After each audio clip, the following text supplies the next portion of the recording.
Text 36. In spite of my inability, whatever I have been able to hear from the spiritual master, and whatever I could assimilate, I am now describing in glorification of the Lord by pure speech, for otherwise my power of speaking would remain unchaste. Purport. Maitreya's statement is that in order to avoid unchaste conscious activities, he was trying to describe the unlimited glories of the Lord, although he did not have the ability to describe them perfectly. This glorification of the Lord is not a product of research, but the result of hearing submissively from the authority of the spiritual master.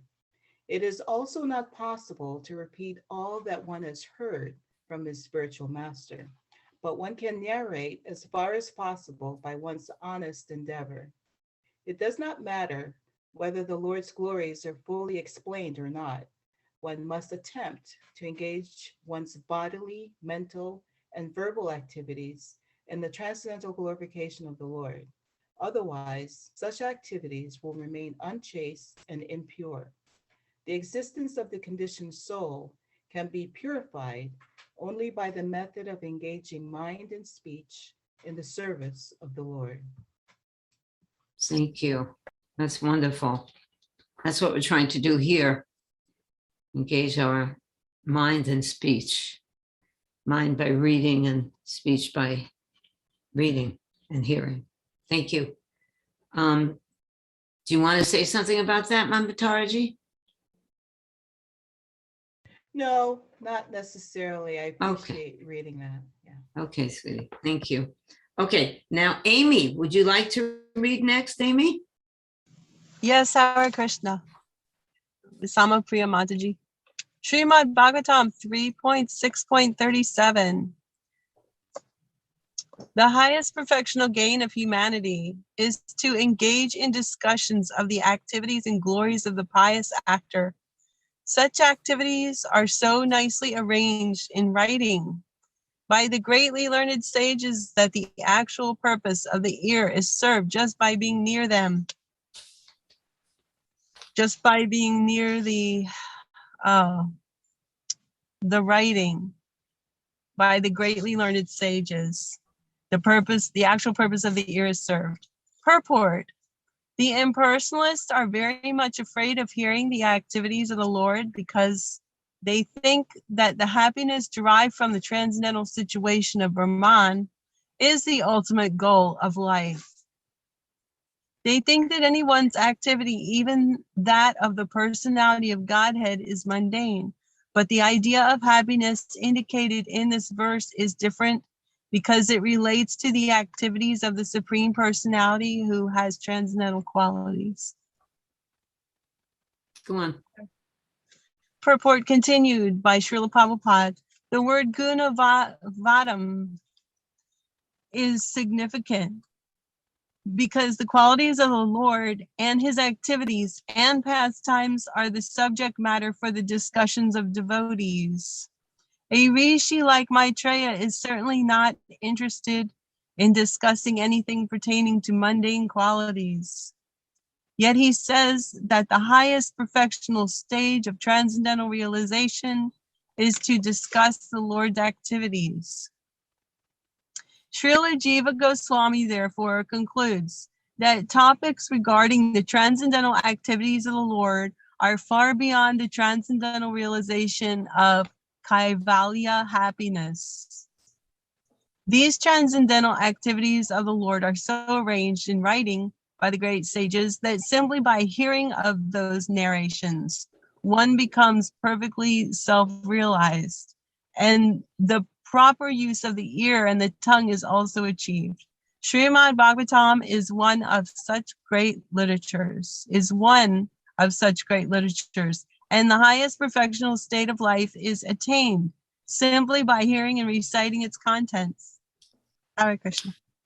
Thank you, Amy. Sesha, do you want to comment on that verse a little? Is that all right? Sure. It reminded me a little bit of the discussion in the first part of it, discussion about Shantaras in the temple. But anyway, you tell us what you think about this. Well, I think the significance is that it indicates that the proper purpose of the ears are being utilized. I find in Christian consciousness in general, it's sometimes broken down in ways in which help the understanding. Speaking just about the ears, for instance, in Krishna consciousness and the function of the ears, that's a complete statement made by Prabhupada in the purport. But it seems like, well, what about the rest of the body? But the point is, the senses can act, and they do act independently. Well, both independently and dependently on each other. But they have a specific purpose. And the specific purpose of the ear is to hear the glories of the Lord, not to hear all the rest of the nonsense that this material world produces. And so to focus like that so specifically on the ears and their function is unique, I think, in reading and in studying. Good. Thank you. That's beautiful. The real purpose of the ear. Otherwise, it's unchaste. It's actually unchaste not to use the ear to hear about glorification of Krishna. Thank you so much, Sesha. And thank you, Amy. You read very nicely. Thank you. Let's go on now with Vaishnavi. Are you going to read with us? Vaishnavi? Okay. Good. There you go. Srimad Bhagavatam 3.6.38. O my son, the original poet, Brahma, after mature meditation for 1000 celestial years, could know only that the glories of Supreme Soul are inconceivable. Purport.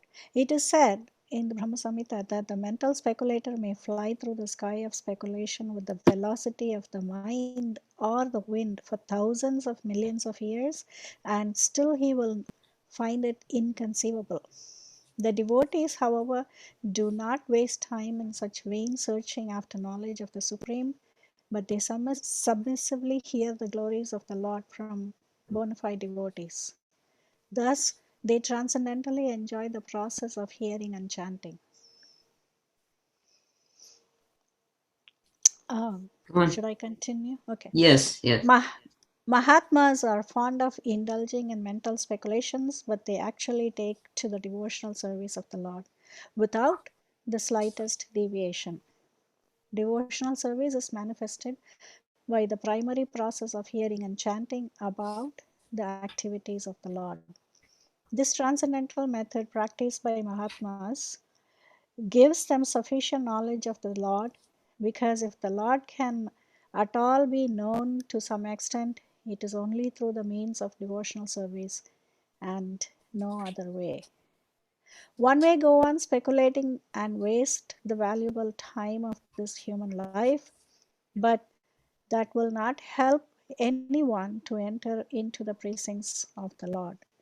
The Mahatmas, however, are not concerned with knowing the Lord by mental speculation, because they enjoy hearing about his glorious activities in his transcendental dealings with his devotees or with the demons.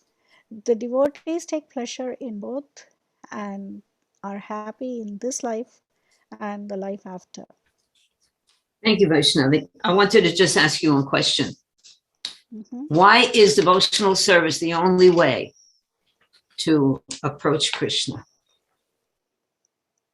Because Krishna says so. Okay, that's true. I heard Prabhupada say something today that was, I listened to Prabhupada when I'm doing my puja and as much else, cooking and everything else. But Prabhupada said specifically that the devotional service is the only way to approach Krishna. Why?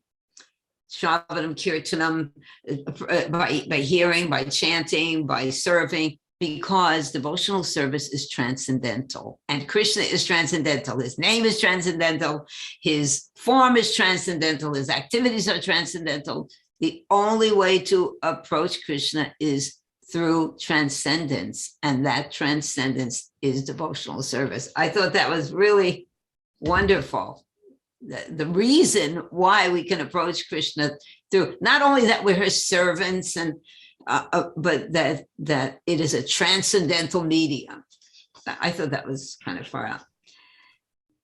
Thank you. Want to also add that let's focus specifically on what Maitreya is talking about. He's not talking about devotional service in general. Let's go back to this verse.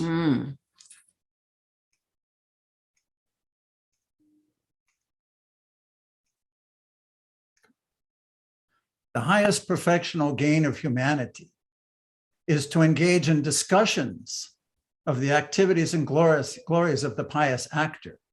He's specific. He's saying the highest gain in humanity, the highest perfectional gain of humanity, is to hear and chant. How much time, how much energy, how much human endeavor do people spend trying to improve something about themselves? Their music ability, their athletic ability, their theatrical ability, their speaking abilities. I mean, people practice hours and hours and hours. Some of those real professionals, they spend so much time. But a Mahatma, what's being described here is that a Mahatma, a truly elevated soul, what does he spend or she spend her time doing? Hearing and chanting the glories of the Lord, the highest perfectional gain of humanity. Just wanted to point that out. We're not just talking about devotional. Of course, bhakti is transcendental, it is the means, but this specific part of Maitreya's expression is that he's awed by the universal form of the Lord, and he's just stunned simply by hearing and chanting. That's the best thing we can do. Which is the foundation of the bhakti lata, of our devotional creeper. This hearing and chanting is the watering process. We can never do without it. Even if we go back to Godhead, when we go back to Godhead, still the process of hearing and chanting is there. That is the foundation of devotional service. Golokara Premanama. Harinama. Thank you. Wonderful. Okay, now we're going to go on with Tisha. Tisha, would you like to read? Yes, please. Thank you, Masaji. Okay. Srimad Bhagavatam 3:6, verse 39. The wonderful potency of the Supreme Personality of Godhead is bewildering even to the jugglers. That potency is unknown even to the self-sufficient Lord, so it is certainly unknown to others. Purport by Srila Prabhupada. The froggish philosophers and mundane wranglers in science and mathematical calculation may not believe in the inconceivable potency of the Supreme Personality of Godhead, but they are sometimes puzzled by the wonderful jugglery of man and nature. Such jugglers and magicians of the mundane world are actually puzzled by the jugglery of the Lord in his transcendental activities. But they try to adjust their bewilderment by saying that it is all mythology. There is, however, nothing impossible or mythological in the Supreme Omnipotent Person. Okay, before you go on, to make sure that everybody reads, I'm just going to ask someone else to read, and then we'll come back to you. Is that okay, Tisha? Yeah. Okay, Anita, can you read the next? Hare Krishna. Hare Krishna, Anita. Srila Prabhupada ki jai, purport through by Srila Prabhupada. The most wonderful puzzle for the mundane wranglers is that while they remain calculating the length and breadth of the unlimited potency of the Supreme Person, his faithful devotees are set free from the bondage of material engagement simply by appreciating the wonderful jugglery of the Supreme in the practical field. The devotees of the Lord see the wonderful dexterity in everything with which they come in contact in all circumstances of eating, sleeping, working, etc. A small banyan fruit contains thousands of small seeds. Each and each seed holds the potency of another tree, which again holds the potency of many millions of such fruits as causes and effects. So the trees and seeds engage the devotees in meditation about the activities of the Lord, while the mundane wranglers waste time in dry speculation and mental concoction, which are fruitless in both this life and the next. In spite of their pride in speculation, they can never appreciate the simple activities of the banyan tree's potency. Such speculators are poor souls destined to remain in matter perpetually. Hare Hare Krishna. Krishna. Not a very good plight. Hare Krishna. Thank you, Anita and Tisha. Let's go on with Madhurya Leela reading. Word, this is Bhagavatam 3.640. Words, mind, and ego, with their respective controlling demigods, have failed to achieve success in knowing the Supreme Personality of Godhead. Therefore, we simply offer our respectful obeisances unto him as a matter of sanity. Purport. Special Prabhupada. The froggish calculator may raise the objection that if the absolute is unknowable, even by the controlling deities of speech, mind, and ego, namely the Vedas, Brahma, Rudra, and all the demigods headed by Brihaspati, then why should the devotees be so interested in this unknown object? The answer is that the transcendental ecstasy enjoyed by the devotees in delineating the pastimes of the Lord is certainly unknown to non-devotees and mental speculators. Unless one relishes transcendental joy, naturally one will come back from his speculations and concocted conclusions, because they will see him as neither factual nor enjoyable, because he will see them as. Go on, Madhurya.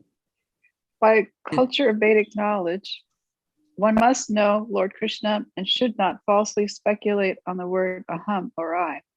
The only method for understanding the supreme truth is devotional service. As stated in Bhagavad Gita 18:55, Bhaktyamam abhijanati yamanyashasmi tatvata.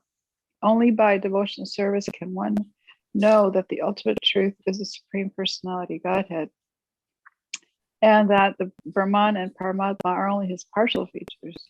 This is confirmed in this verse by the great sage Maitreya. With devotion, he offers a sincere surrender, nama, to the Supreme Personality of Godhead, Bhagavate. One has to follow in the footsteps of great sages and devotees, like Maitreya and Vidura, Maharaj Parikshit and Sukadeva Goswami, and engage in the transcendental devotional service of the Lord. If one would know his ultimate feature, which is above Brahman and Paramatma. Thus ends One question. Sorry. Go on. Read that. Thus ends the Bhaktivedanta purport to the third canto, 6th chapter of the Srimad Bhagavatam, entitled Creation of the Universal Form. And before we go on to the first part of the 11th chapter of the Universal Form, what do you think Prabhupada meant when he said, or Maitreya meant, when he said sanity? Therefore, we simply have to offer our respectful obeisances unto him as a matter of sanity. And I see Chaitanya, she wants to say something about that, but you tell me, Madhurya. Because if we get entangled and into thinking, that the other demigods are also superior, and we get sidetracked, and so it's better to just focus on Krishna, because otherwise, how many people are you going to give obeisances to? By giving obeisances to Krishna, it's everybody else is covered. You don't have to separately offer respectful obeisances to them. Although we do still do that, but Krishna covers everything, so we go to the source. I think that every one of us could give an example of why it's insane not to worship Krishna, right? So this is something that It is. It's considered insanity. So can you imagine the state of the world where Krishna is not so much being worshipped? So everyone's insane, and it's up to us to just chant loudly and help the fallen souls. Thank you. Before we go on to the next section, which is, of course, Bhagavad Gita, are there any questions regarding this universal form description of Maitreya, by Maitreya? He's talking about each individual universe and how it's evolving and developing into its structure to facilitate the living entities at the very beginning of creation. And this is a form that's there, just like when we look at, Srila Prabhupada gave that example of the Archa Vigraha, is a temporary form of the Lord because it's made out of material ingredients, but nonetheless, it is Krishna. He's in that form. But when we look at that deity, we don't see him performing his pastimes, although that's what he's doing. So in the same way, we don't have eyes to see this universal form, but there are some who do. And it appears by these descriptions that Maitreya was also conversant. He understood details of what he's seeing, and he's describing it to Vidura step by step and more in detail as his description evolves. But are there any questions at this point about that universal form and about what's happened so far between Maitreya and Vidura? Is everybody clear on those points? Okay. Okay, everyone's clear. Thank you. Seisha, would you like to continue reading for us? Sure.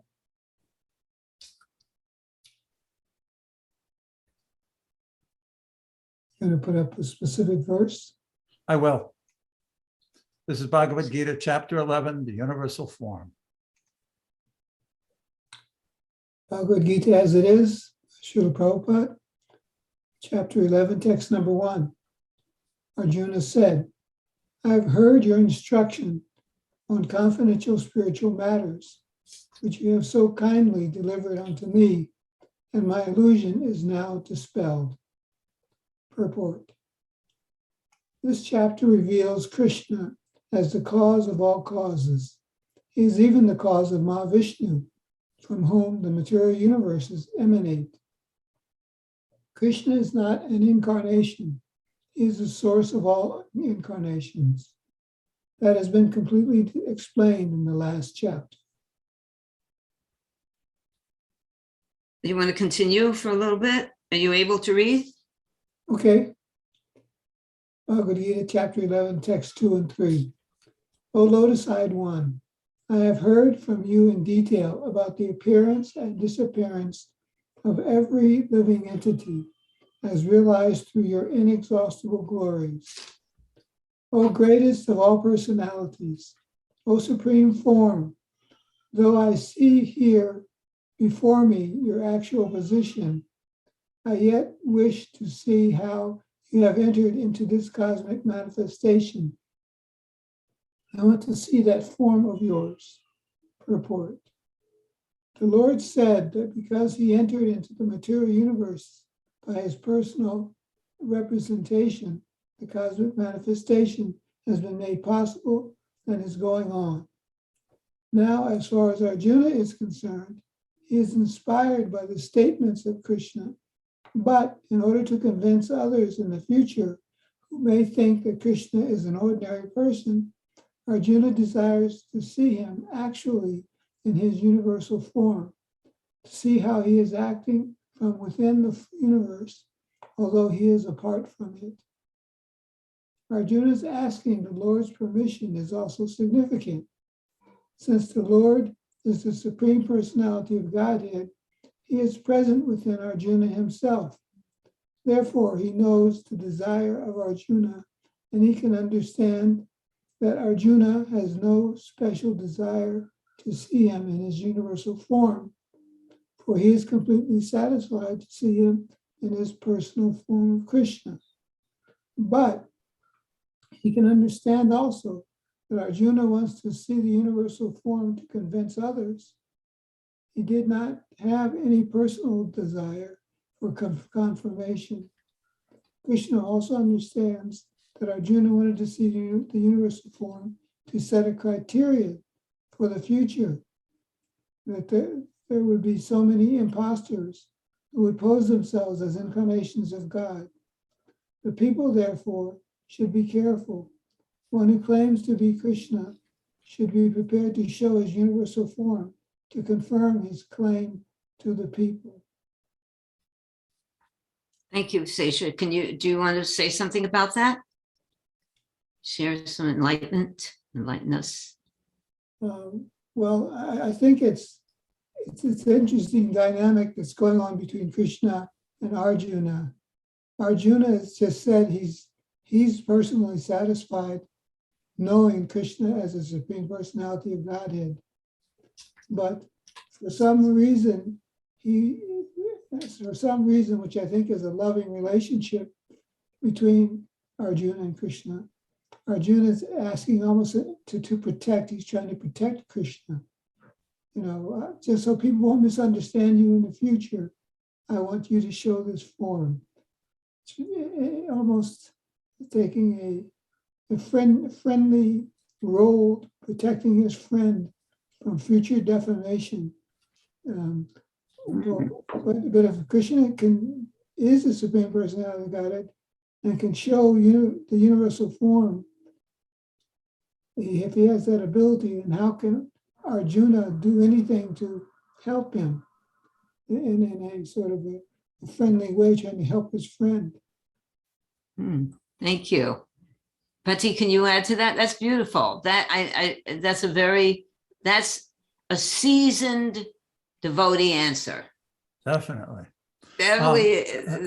Something else caught my attention in the purport that I understand a lot better now, having read Maitreya's descriptions of how the universe was created. You may remember that when those elements first appeared, they weren't harmonious, they weren't functioning properly. And the presiding deities prayed to the Lord for direction and also his assistance, and he personally entered into them.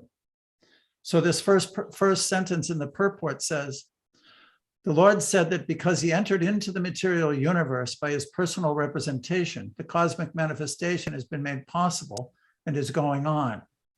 I've read that verse, I don't know how many times over the last 50 years, because it's in the universal form and we've studied the book so much, but now I understand that statement a lot better than I ever did.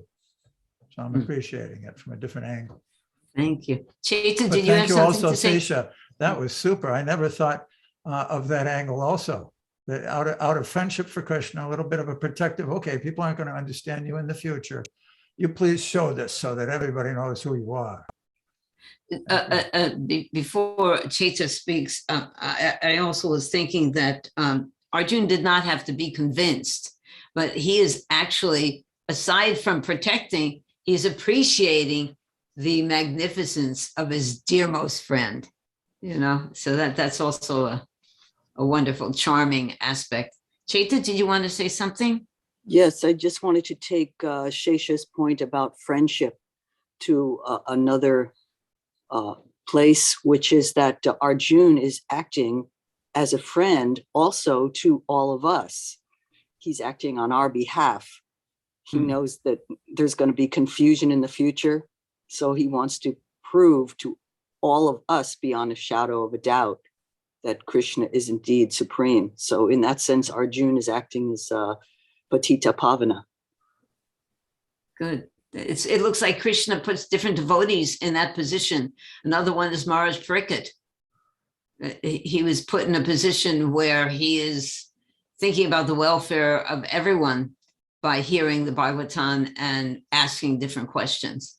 Thank you, Chaita. That was very intuitive. Thank you. So let's go on with Gopa. Would you like to read Gopa?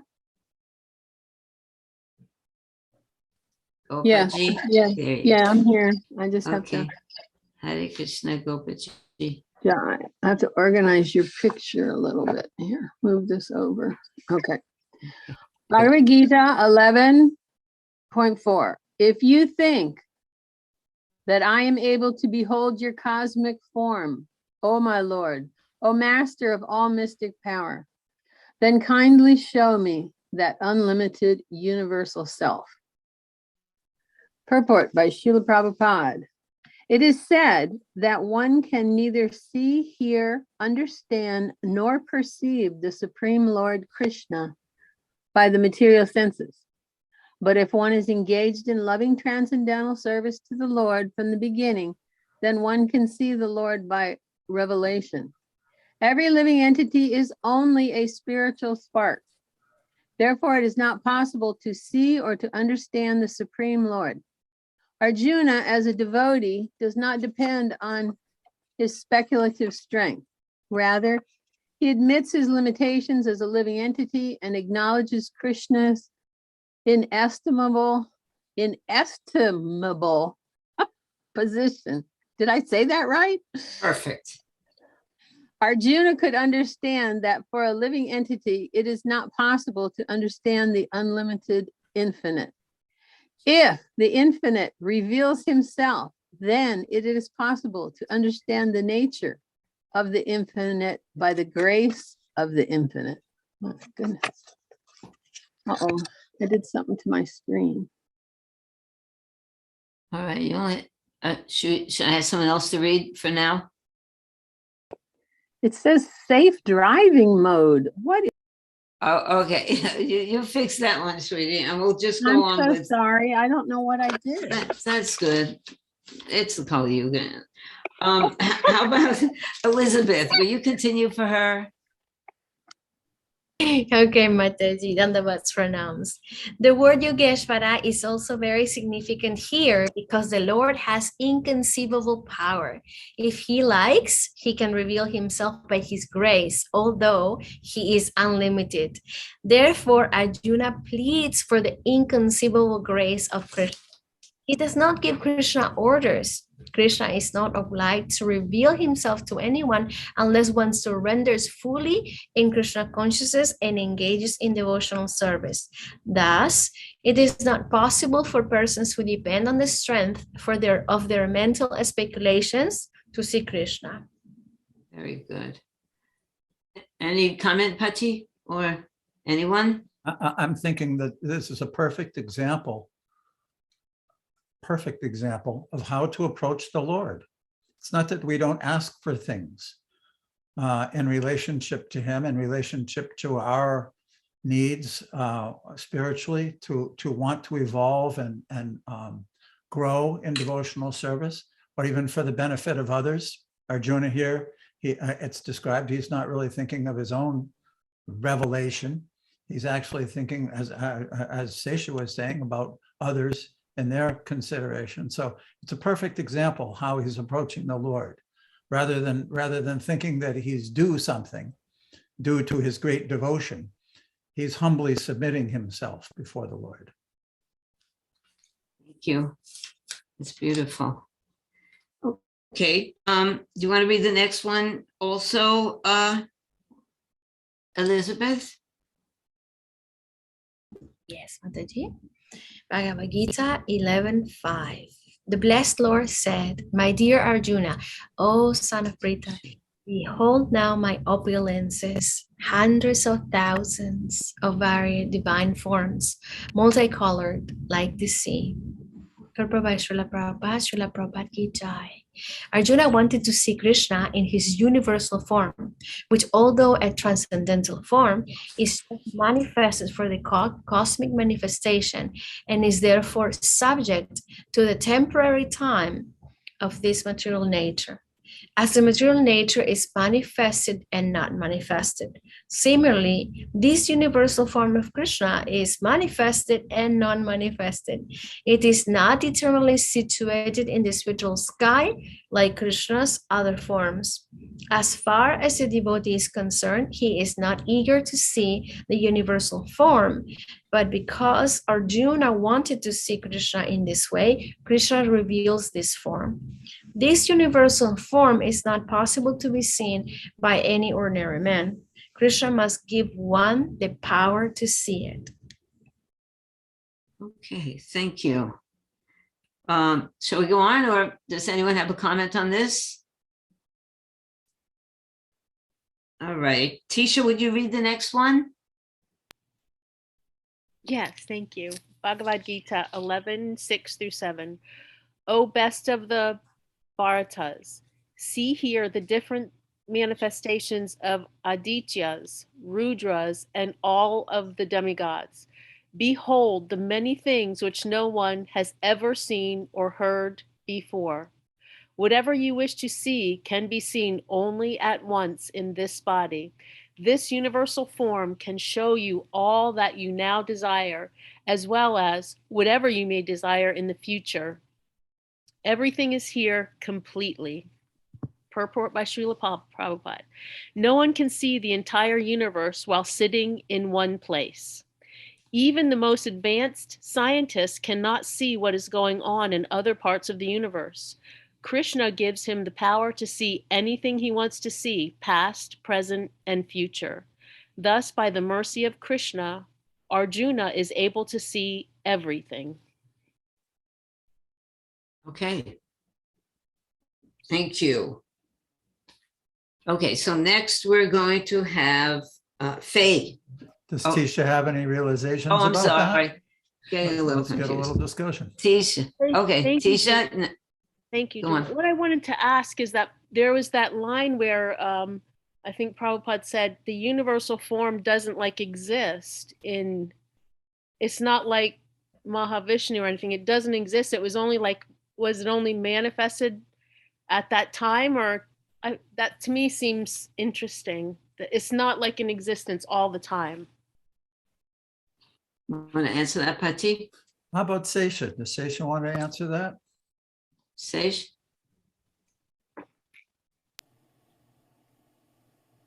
You have to Excuse me, I was unmute, muted. Prabhu. There you go. Okay, I'm unmuted now. Yeah. I was also bewildered by that same sentence. So I don't know if I can provide an answer for it. I guess the material world, as we heard from the Bhagavatam third canto, it's created at a particular point in time from the Lord's pradhan, or his unmanifested material energy. And how the universal form is temporary, I can't really say. I don't know. Okay. Okay, I have an idea. Oh, Pati, should I say Go my ahead. idea? Sure. Well, it's not that we can't see everything. Of course, we can't see anything unless we have this divine vision. But when it doesn't matter, it doesn't mean that it doesn't exist without us seeing it. So this is in an unmanifested form. The universal form is present in an unmanifested form. Could that be? That seems not, my husband looking skeptical. What you No, don't think that? The point being made, it's in the 8th canto, 8th chapter of Bhagavad Gita, and also in the first verse of the Chatur Shloki Bhagavatam. Anybody remember what the first verse? What's the principal point of the first verse of the Chatur Shloki of Srimad Bhagavatam? Can anyone remember? Aham evasameva agre. What does it mean? The Lord existed before the material manifestation. That's the clue. In other words, this material manifestation, everything in it, from the top to the bottom molecule, doesn't exist at some point in time. When it's breathed into by Mahavishnu, that entire manifestation goes into his body.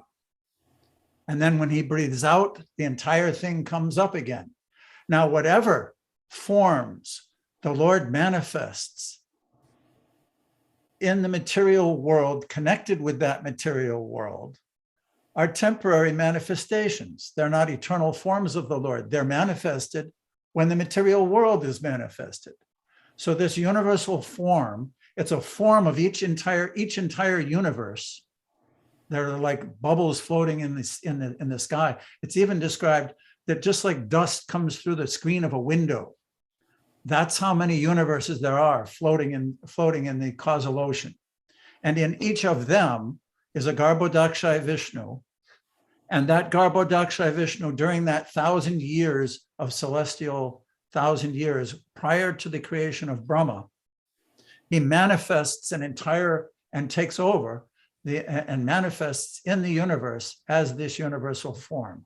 So in that way, but then at the time of annihilation, the ultimate annihilation, the whole thing gets sucked back into Mahavishnu.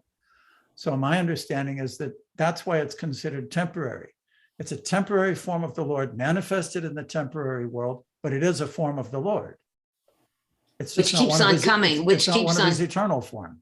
But Yes. it does, in a sense, it is an eternal manifestation because it constantly appears. There never will be a time when the universal form in the material world will not be present. And since the material world is always, is actually eternal, no, wait a minute. No, it's describing it's not manifested, therefore it's not an eternal form. That's what's being described here. Okay, but that part is like in a pradhan state, isn't it? The conception of the universal form, that as soon as the material world is But manifested. Krishna's eternal forms are not like that. Say the form of Right. Varaha or Nrsimha or Ram or even Krishna himself. When they manifest in the material world to perform their pastimes, they are transcendental entities that are eternal and they manifest in the material world. And then when the material world is not manifested, they're still performing their leelas in their particular planet in the spiritual sky. There's no universal form performing any kind of pastimes Right. in the body of Mahavishnu. Okay, it's in a dormant state.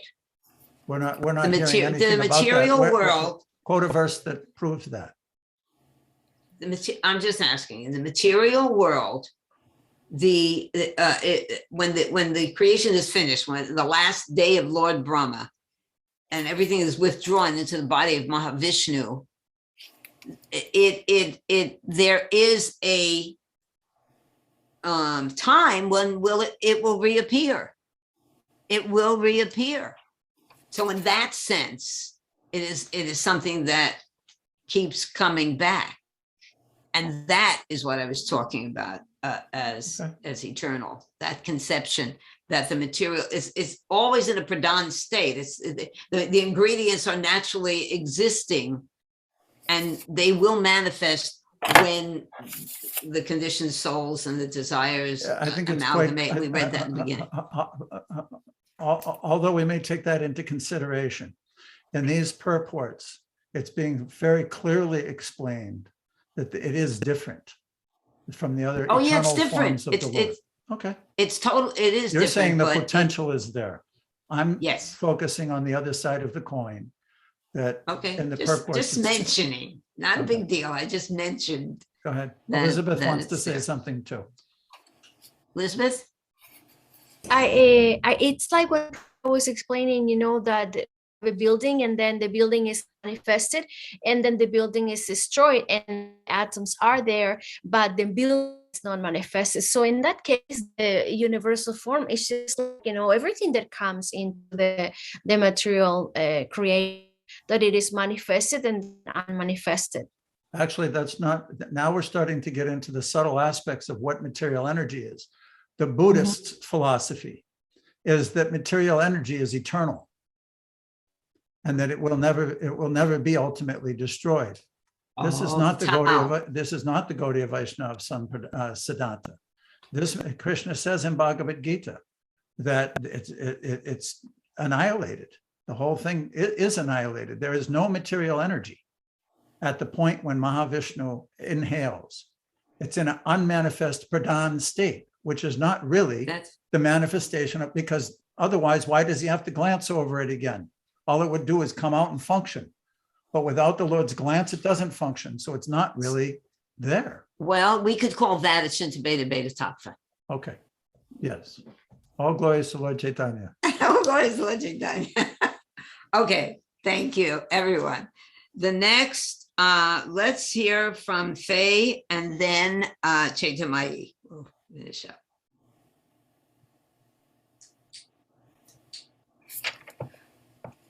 Bhagavad Gita 11.8. but you cannot see me with your present eyes. Therefore, I give to you divine eyes, by which you can behold my mystic opulence. Purport by Srila Prabhupada. A devotee must see his universal form by his grace, not with the mind, but with spiritual eyes. To see the universal form of Krishna, Arjuna is told not to change his mind, but his vision. Because Arjuna wanted to see it, the Lord gives him the particular vision required to see that universal form. Those who are actually interested to understand the Supreme Personality of Godhead, Krishna, and who will follow in the footsteps of Arjuna, should understand that Krishna not only theoretically presented himself as the Supreme, but actually revealed himself as the Supreme. Jay, what does that mean? That could you put it back to the screen with the text, Patti? He revealed himself as the Supreme. How is that? Looking through the lens provided by the picture on the screen that Dhruva Maharaj just had there with the verse, I wanted to focus on that picture and verse for a second as I answer my question. Good. Thank you. Look in the background of that picture, all the multi faces of the Lord that you're seeing. And I'm thinking to myself, we're so fortunate that Arjuna asked to see this. Yes, we do live in an age now, as the followers coming way behind Arjuna, where people are apt to believe anything. Well, here we know that the Song of the Gita, the text, it is coming from an authoritative source. It's not theory, it's authentic. And here, Arjuna has been given the eyes in this case that he can actually see the supreme manifestation here.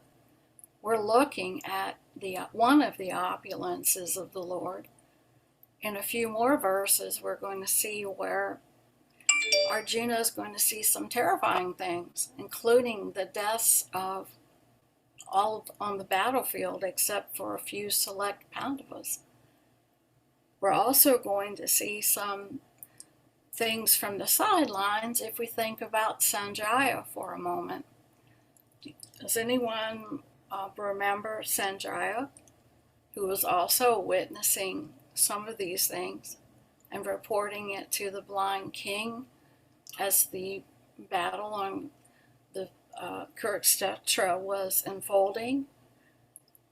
We're getting signals through this whole vision that, yes, this battle plan has already been laid out. Yes, this time is coming to an end for these different players in these circumstances. And when I go over to Bhagavad Gita 11:32, the blessed Lord said, "Time I am, destroyer of the worlds, and I have come to engage all people. With the exception of you, the Pandavas, all the soldiers here on both sides will be slain." So in an essence, I'm thinking back to what Salma Priya, was asking earlier about how much Arjuna could see and about the manifestation that was shown in the length of time and the expanse is there. Okay, well, that's time. That's a universal form that we are seeing for a short time. the element of time there makes it not, in my mind, an eternal form of the Lord.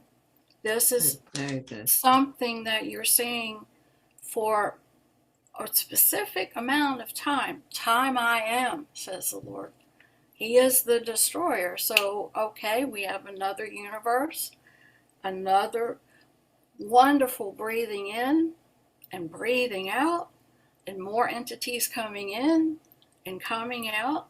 Who am I to say that there is not yet another manifestation of the universal supreme Lord showing up again? It's so cyclical, so beautiful. It's always there. But for my tiny brain and my tiny eyes, I can't see this. So I'm blessed that Arjuna also gave us a litmus test.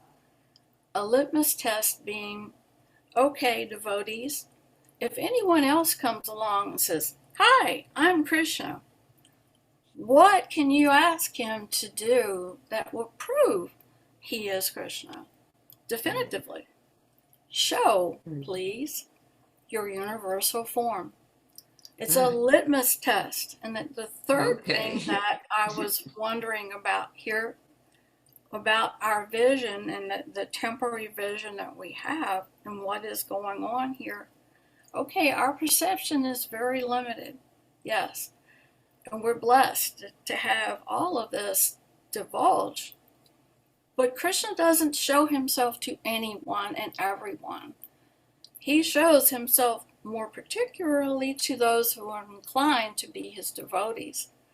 So I don't even know, and the question I want to ask you and Dhruva Maharaj is, does Krishna ever show himself in such a way to a non-devotee? Because the non-devotees aren't interested in him. Even when he walked here beside them, he wasn't interested in seeing them. So Krishna can be picky about who he shows himself to, who he exposes himself to. So could someone enlighten me on that, please? The first thing that comes to my mind is that, well, of course, it just left my mind. I'm sorry. That's okay. Whenever we see something, our relationship with it is inherent in our feeling and seeing what we're seeing. Just for example, if some mother walked to a school and saw all the kids' shoes at the doorway, but saw her own child's shoes as one of those pairs, then her mood of sentiment of love would immediately be awakened by those shoes, not by all the other shoes. So in the same way, yes, Krishna, when he manifests himself to perform his pastimes, he shows himself to everyone, devotees and non-devotees. But it's described that some people actually became angry and furious and envious when they saw Krishna, like Shishupal or Kamsa. So the point is that not that he shows himself only to his devotees, but that only the devotees see that loving sentiment with him because of their love for him. Thank you. The other thing that I remembered is that Prabhupada said that he comes as death for the non-devotees. You can't deny that. He comes as death. That is his manifestation. And another thing that the whole discussion about the eyes, changing your eyes to see, because we're thinking that how could this be? The people on the battle of Kurukshetra, nobody else saw this. Of course, the demigods were capable of seeing it, but no one else saw. So this vision that was given to Arjuna is beyond the mind. The conclusion is that it is beyond the mind. The mind can be used to become spiritually absorbed, but in this instance, it is beyond the mind. He has to have spiritual vision. Krishna has to bestow that vision upon him. He has to change his vision. He has to be, the bestowing of spiritual vision has to be there, which is beyond the mind. And we're very addicted to thinking and understanding and analyzing. And this universal form, this vision, this spiritual vision is actually beyond all that material mind and intelligence. Am I right in that? Any of the pundits, Pati, was that a correct understanding? It's my understanding, sure. That's why Krishna had to give him the vision. Right. Thank you. Chaita, you want to read this, Chaita Mai? Haribol. Thank you, Faye. That was, as usual, Faye is such a wonderful contributor. She has been studying these books for a very long time, and you can tell that it's become part of her vision. This could be called spiritual vision. Yes. We can attain spiritual vision by hearing and chanting about Krishna. Thank you, Faye. Go on, Chaita. Absolutely. Enthused. We are so fortunate to have this beautiful book and to have you, Sama, and Dhruva to guide us through it. Thank you. Bhagavad Gita 11:9 through 13. Sanjaya said, O king, speaking thus, the Supreme, the Lord of all mystic power, the personality of Godhead, displayed his universal form to Arjuna. Arjuna saw in that universal form unlimited mouths and unlimited eyes. It was all wondrous. The form was decorated with divine, dazzling ornaments and arrayed in many garbs. He was garlanded gloriously, and there were many scents smeared over his body. All was magnificent, all expanding, unlimited. This was seen by Arjuna. If hundreds and thousands of suns were to rise at once into the sky, their radiance might resemble the effulgence of the Supreme Person in that universal form. At that time, Arjuna could see in the universal form of the Lord the unlimited expansions of the universe situated in one place, although divided into many, many thousands. Go on. Srila Prabhupada's purport. The word tatra, there, is very significant. It indicates that both Arjuna and Krishna were sitting on the chariot when Arjuna saw the universal form. Others on the battlefield could not see this form because Krishna gave the vision only to Arjuna. Arjuna could see in the body of Krishna many thousands of planets. As we learn from Vedic scriptures, there are many universes and many planets. Some of them are made of earth, some are made of gold, some are made of jewels. Some are very great and some are not so great, etc. Sitting in his chariot, Arjuna could see all these, but no one could understand what was going on between Arjuna and Krishna. So what was going on between them? Talk about being in a bubble. The two of them are the only ones that are perceiving this, and this idea of they're sitting on the chariot, and Arjuna is having this vision. I'm speculating that he didn't even have to rotate his head back and forth to see the expanse. He's just, it's not human eyes that are taking in this vision. And he's experiencing it. He's assimilating it. It's coming into him, and no one else on the battlefield could assimilate it. Maybe they're scratching their heads, wondering why isn't this battle moving ahead right now? In the meanwhile, what he's going through it's beyond transformation. I'm trying to find a word for it, but Arjuna is immersed. He's absorbed. He's in samadhi. This is all happening to him, and we're fortunate to have Sanjaya's description here of what is being seen. It's just amazing. Thank you, Chaita. Thank you. Anyone else have something to say about this magnificent vision that has nothing to do with these eyes, actually? Because when we're given the vision, when Arjuna is given the vision, he doesn't have to turn his head. He's able to see. We can't see something very, very big, like an ant can't see me, right? But Arjuna could see Mahavishnu and he could see the functionings of the universe. So that has to be divine eyes. There's nothing to do with turning our head. Okay, go on, Sesha. One thing that I noticed in descriptions of the universal form was that it describes how he had different scents smeared on his body and was wearing different kinds of garb or dresses.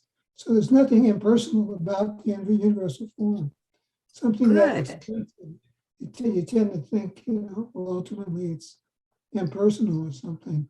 But to describe as one of the first things that Arjuna perceived, various scents smeared on the body of the Lord. I mean, just so personal. Wonderful. See, that's that we're trained to see personal. That's perfect. That's perfect. Thank you for that. Anyone else have something to add? Okay, let's go on and complete this section with Gopa. Are you able to read, Gopa? Yeah, let's try it again. Okay, darling. Okay, Bhagavad Gita 11:14. Then, bewildered and astonished, his hair standing on end, Arjuna began to pray with folded hands, offering obeisances to the Supreme Lord. Purport by Srila Prabhupada. Once the divine vision is revealed, the relationship between Krishna and Arjuna changes immediately. Before, Krishna and Arjuna had a relationship based on friendship, but here, after the revelation, Arjuna is offering obeisances with great respect, and with folded hands, he's praying to Krishna. He's praising the universal form. Thus, Arjuna's relationship becomes one of wonder rather than friendship. Great devotees see Krishna as the reservoir of all relationships. In the scriptures, there are 12 basic kinds of relationships mentioned, and all of them are present in Krishna. It is said that he is the ocean of all relationships exchanged between two living entities, between the gods or between the Supreme Lord and his devotees. It is said that Arjuna was inspired by the relationship of wonder, and in that wonder, although he was by nature very sober, calm and quiet, he became ecstatic. His hair stood up, and he began to offer his obeisances unto the Supreme Lord with folded hands. He was not, of course, afraid. He was affected by the wonders of the Supreme Lord. The immediate context is wonder. His natural loving friendship was overwhelmed by wonder, and thus he reacted in this way. Wow. This is actually very Rasikic. Even though we're studying the universal form, just like Sesha was talking about this all being personal, this is really rasa. This is Arjuna is appreciating, and then next he's going to offer these magnificent prayers that when you hear it, your hair stands on end. It's just magnificent. This 11th chapter we are seeing in a very personal way. Do you have something to say? Oh, there's Mamatara. Let's see if Gopa has something to say first, Mamatara. Do you have something to say about this, Gopa? Well, I was through this whole week, in the universal form. I was thinking of when I was living in Los Angeles, in the Bhagavad Gita Museum, the Fate Museum. Oh. Did you ever oh, yeah. do that tour? Dravida would, on Sunday night, you'd go and Dravida would, choose people to be, take people through on the tour and stuff. And I'll never forget the Universal Farm Room didn't work like all the time. And the night it worked that I brought the people in, it was just the most amazing thing.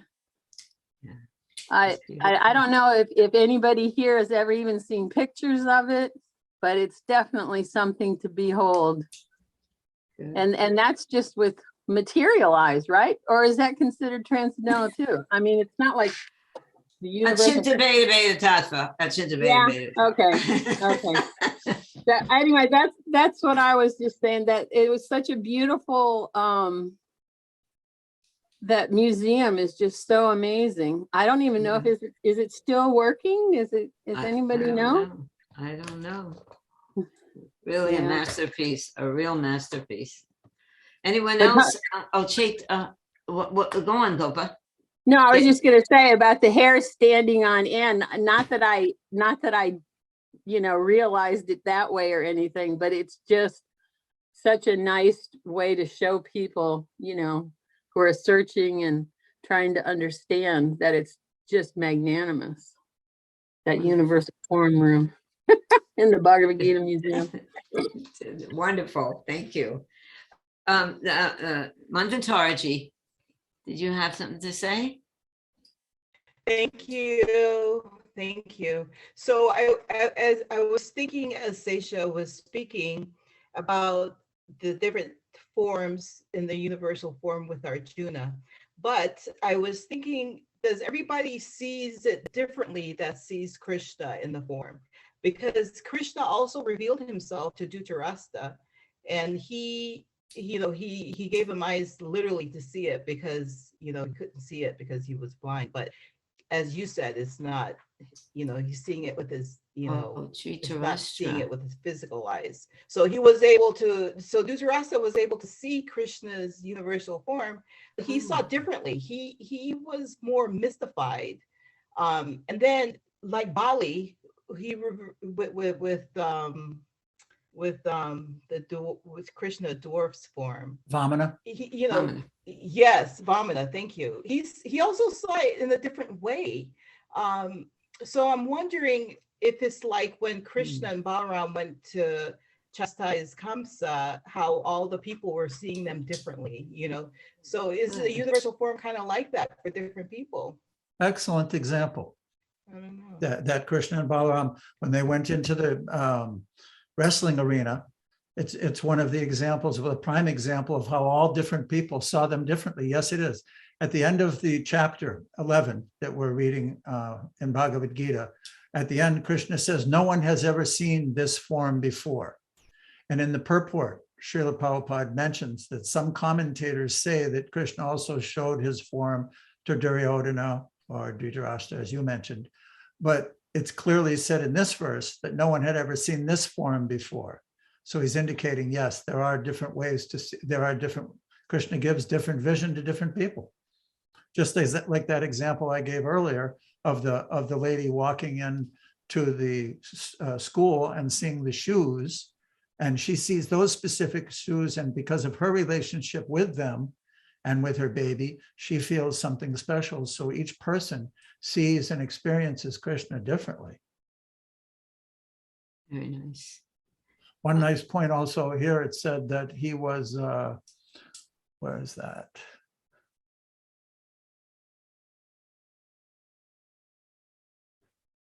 He's called Rasaraj. It is said that he's the ocean of all the relationships exchanged between two living entities. Krishna he's a person of love. One thing I wanted to bring up also, Chaitamayi wrote a forum, and I put a answer to that, or a reply to that. I don't know if it's shown up yet because it was just before the gathering. But in this particular instance, let's take the opportunity to study some different terminology. The 5 basic relationships of neutrality, servitorship, friendship, parental love, and conjugal love are called primary rasas.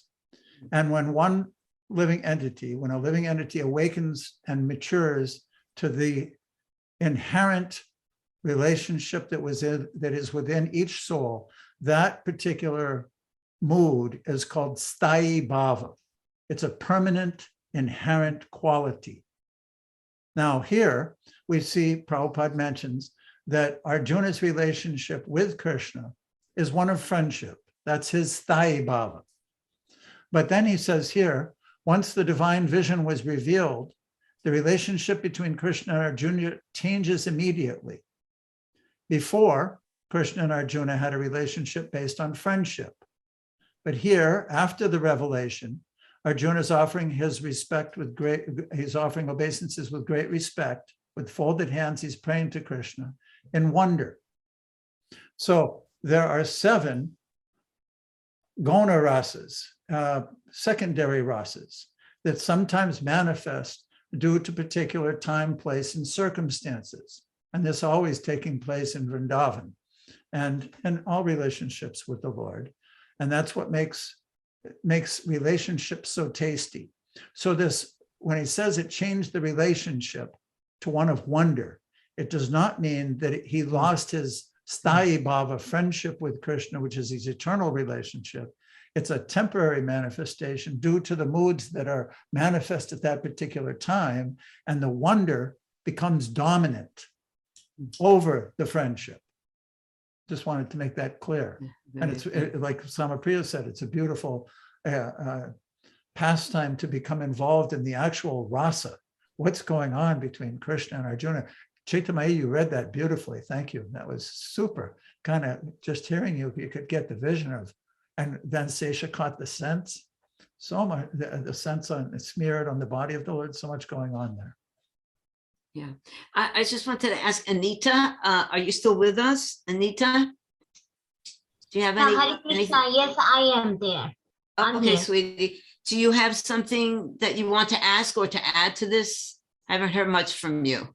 No, I think as you see in the Bhagavad Gita, in my understanding, like in the beginning, like as Prabhuji mentioned, you know, he was very like, I don't want to fight, like earlier chapters, and very like as if friendly. And then when in the chapter 8, when Lord Krishna said, I am, you know, he talks about his opulences, you know, then his mood is changed, like from he just accepted Lord Krishna. He's the God, he's the Supreme. So he's, rather than questioning, he's just asking how to do it. And like this universal form, he's asking for us, you know. So like here, like we have two kind of people, like one is the God for the material people, and one the people who are doing the japas, doing the devotions and all that service. And only those kind of, and Arjuna has a very pure heart, and that's why the Lord revealed his you know, the divine form, you know, give the divine vision. So like there are two kind of people. One is like ordinary, that live in the material life, and one they are doing in the devotional service and surrendering to themselves to the Lord Krishna. And when, because of the Lord Krishna's mercy, they get the divine vision, and then they can go to that, you know, towards that abode, you know. So Very good. I think we need to, and that's why we're doing that sadhana. So, you know, so we can be pure and we can go to that side, you know. So Right. Very good. That's good. That means devotional service, yes, actually gives us divine eyes. yes, the right? Shravana, as you mentioned earlier, the Shravan, Kirtan, Manan, you know, all these things, they are very important, like to learn the Bhagavad Gita, to read the Bhagavatam, and listening all the Krishna Katha, you know, so we can, our devotion can be increased, and that's why we do the chanting, right? So we can have more increase of the devotion, so our mind does not go towards the material life, and we can increase and focus on the God. Right, exactly. And that when we had that verse about the pious actor, was that the same verse where it was said that, or was it the first verse? It is unchaste to use the eyes, the ears, the senses in material activities. We want to keep our actions chaste, and that's only in relation to Krishna. Thank you, Anita. Does anyone else have something to add? We can have a little discussion, or are we finished here? Everybody is satisfied? Vaishnavi, you got something? Vaishnavi, okay. No, I'm okay. Okay. Okay, then everyone, thank you very much. Thank you. Look Hare forward to Krishna. more. Vanchakalpatubhischa, kripa sindhuvyacha, patitanam pavanebhyo, Vaishnavibhyo. Hare Krishna. Happy Vasant Panchami once again. Yeah. Haribol. Haribol. Haribol.